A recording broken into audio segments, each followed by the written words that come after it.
it's me, the Gigi.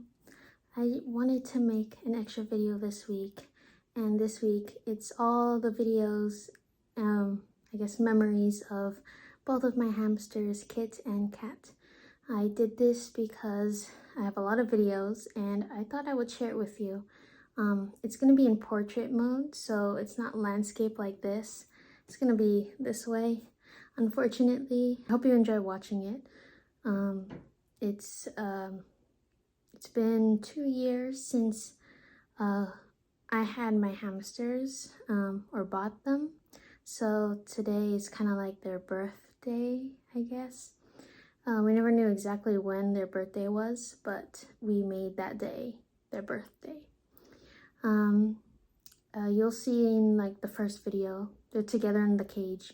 And I know a lot of people will be upset because hamsters aren't supposed to be in the same cage. And they aren't going to be in the same cage. They were separated later on, but for some reason on the first day when we got them, they were inseparable and they were just staying in the corner together, as you'll see in the first video.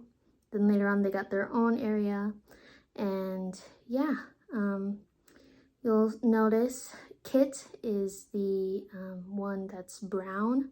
Cat is the one that's gray. You'll kind of see that distinction. That's how it was easy to tell them apart. But yeah, I hope you all enjoy the video, and I'll see you when I see you. Peace.